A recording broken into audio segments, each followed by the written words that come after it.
Hello বন্ধুরা, আপনাদের সামনে ভিন্ন কিছু নিয়ে হাজির হয়েছে, কারণ আপনি আজ সেই সকল কিছু দেখতে পারবেন যেগুলো আপনি আপনার নরমাল চোখে কখনো দেখতে পারবেন না। আজ আমরা দেখব এই পোকাগুলো পৃথিবীর সব থেকে ঝালমরিচ খেতে পারবে কিনা, আর পারলেও তাদের সাথে কি ঘটতে চলেছে। সেই সাথে দেখব মিষ্টি কুমড়ার একটা বীজ থেকে 600 কেজি ওজনের একটা দৈত্যাকার মিষ্টি কুমড়ায় পরিণত হওয়ার অসাধারণ দৃশ্য।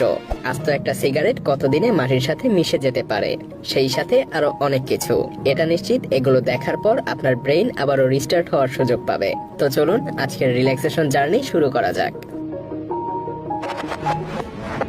চলুন প্রথমেই দেখে নেওয়া যাক একটা আস্ত আপেল এই গুবরে পোকার লার্ভার সামনে কতক্ষণ টিকে থাকতে পারে, অর্থাৎ গুবরে পোকার এই লার্ভাগুলো কত সময়ের মধ্যে আপেলটাকে একদম নিশ্চিহ্ন করে দিতে পারে।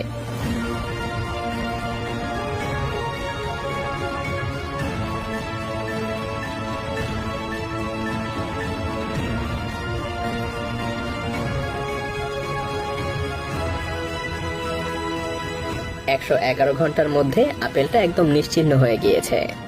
এবার আমরা দেখব একটা তরমুজের বীজ থেকে তরমুজ গাছ, এমনকি সেই গাছে পরিপূর্ণ একটা তরমুজ হতে কতদিন সময় লাগে।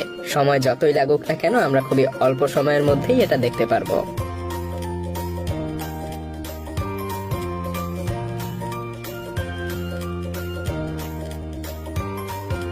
ঠিক